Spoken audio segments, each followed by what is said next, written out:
Happy Friday. So today I have my good friend Katharine Jarmul on the show. So what's up? How you doing? I'm doing well, Joe. Nice to be here and for you to be in Europe. I know, so close yet so far away. My goodness. It's true. It's true. Next time. I know. Next time, last time we hung out, we were in Berlin, but now we're on a remote call because that's how that works. I'm in Helsinki. You're in Berlin today, right? Hmm. Nice, nice, nice. Cool. Yeah, I think we wanted to riff on the recent Biden executive order on AI. So I think you had some thoughts on Yeah. this. I tried reading it, and it was really, really long. But Yeah. turns out it's your job to read this stuff, and so I'd love to Yeah. understand what your thoughts are on this. Yeah, it is really long and it also references like a lot of external documents. So if you want to read it thoroughly, you're going Mm, to have to pull up, this act and the NIST standards and all this types of stuff. But it has some pretty interesting stuff in it. Some things that I'm like, wow, this is a long time coming, really exciting.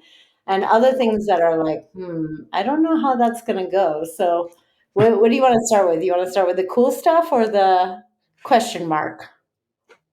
let's start with the question mark because it's always nice to end on a high note on a Friday. So, Okay. Yeah, so like I've been a person, in case the audience isn't familiar, I've been working in the field of like, let's call it responsible AI or something like this for some time.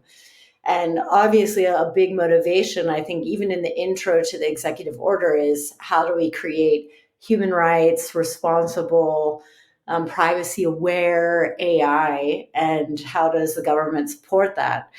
And one of the things that they reference a lot of times throughout the document is fairness. So making sure there's mm, fair models that are used for things like housing and employment and in the federal government and for policing and for national security, and they don't define what they mean by fairness, of course. And mm. so this becomes like a real question mark, even in the, let's say, responsible AI community. It's extremely difficult for to get a bunch of people to agree what does fair mean.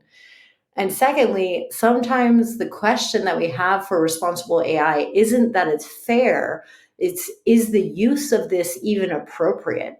So when you think Right. of policing, like, is it fair to let's take an extreme example, is it fair to shoot somebody if you think they're armed or not? Like Mm. most of the time when we think of fairness in ML, it's just, does this group, are they treated the same as this other group? And we don't have a lot of technical ways, and really it's probably not a technical decision to decide if the use of an AI system is fair or not. And I think that's a big question mark for me in reading the Hmm. order. That's interesting. What other questions did you have about it? Yeah. So there's a whole section about the types of models that need to be registered. Some of them need to be registered with the federal government if they reach a certain size. So that is extremely new. The idea of sorting models by size It is, seems weird. yeah, it's Well, it's also what does this model registry look like? What does it entail? very Is it good like question. registering a firearm or something, you know, or a car? Yeah, You know yeah. what I mean? I mean, I think a big question becomes for me too is if we put the burden on people building the models. Okay, it's one thing if you're Microsoft and you have a lot of legal resources, but what if you're, Stanford, or what if you're another research group and you're actively working on, let's say, LLM or multimodal research? Does this put an undue burden on those folks for figuring out how to, walk through the legal steps? And we want to try to make that easy, right? That was a big fear with GDPR. That's something we want to avoid with AI regulations, is Yep. that it prohibits researchers from doing research, right? And maybe even creates special categories for research, right? Hmm.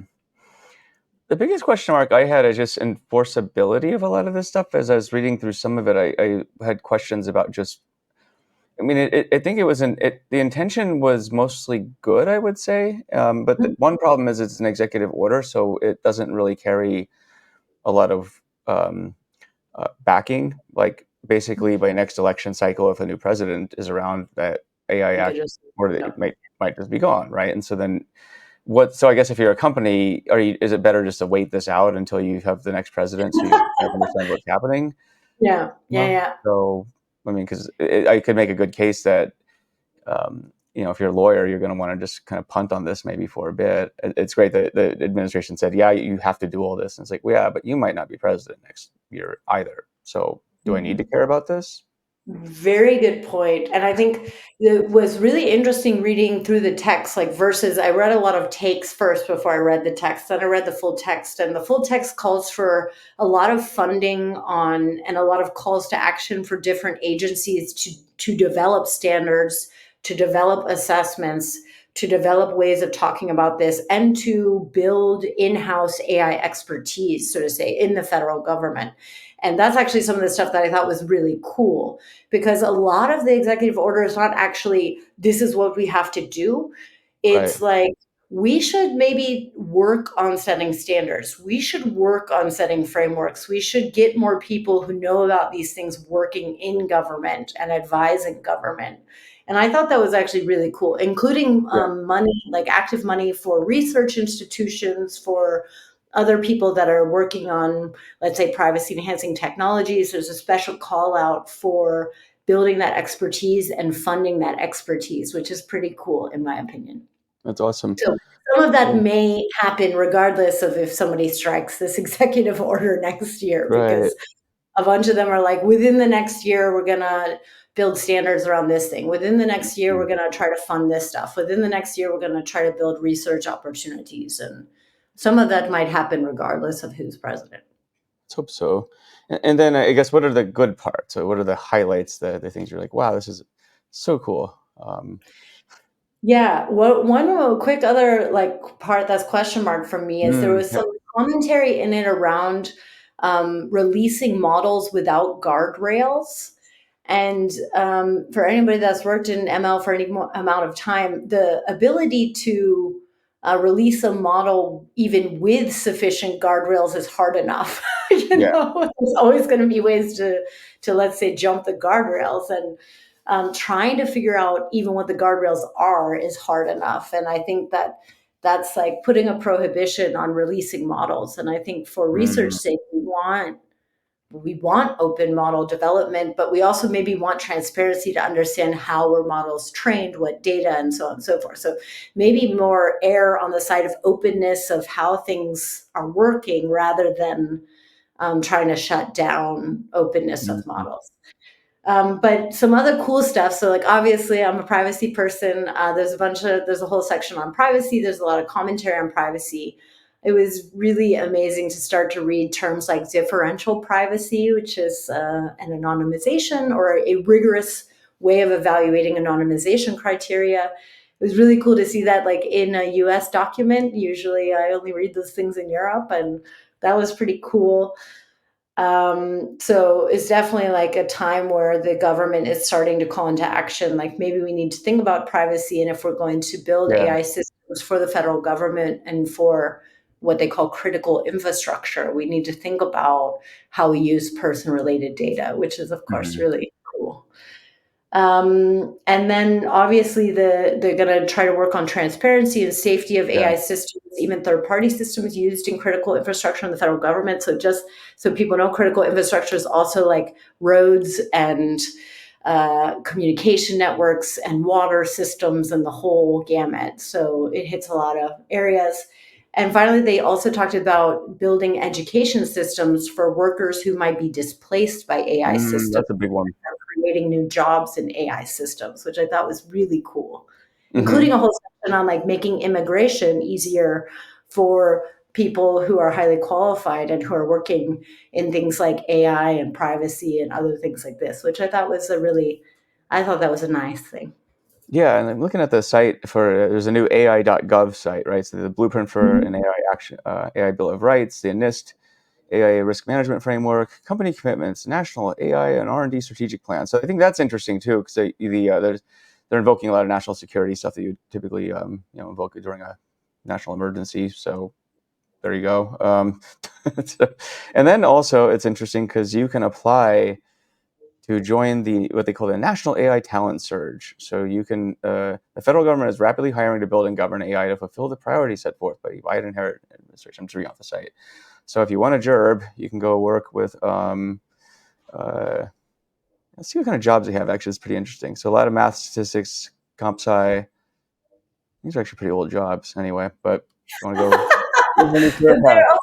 There was this whole part about like funding people who work in research or people that want to do like Yeah. more cutting edge infrastructure too. They're looking for a lot of infra people. I imagine they're going to start Mm. building out, AI data centers and stuff for the government. So it's kind of cool. It's like the first time I've really seen the U.S. federal government be like, we're going to do this AI thing, like full gas. Yeah. Let's invest. I'm not So. surprised because countries like China have been doing this for ages, right? And actually, it's funny. I was talking to Bill Inman, and he just got back from an event in China where he said that it was a data. I talked to DAMA, the Data Management Association, it was like Mhm.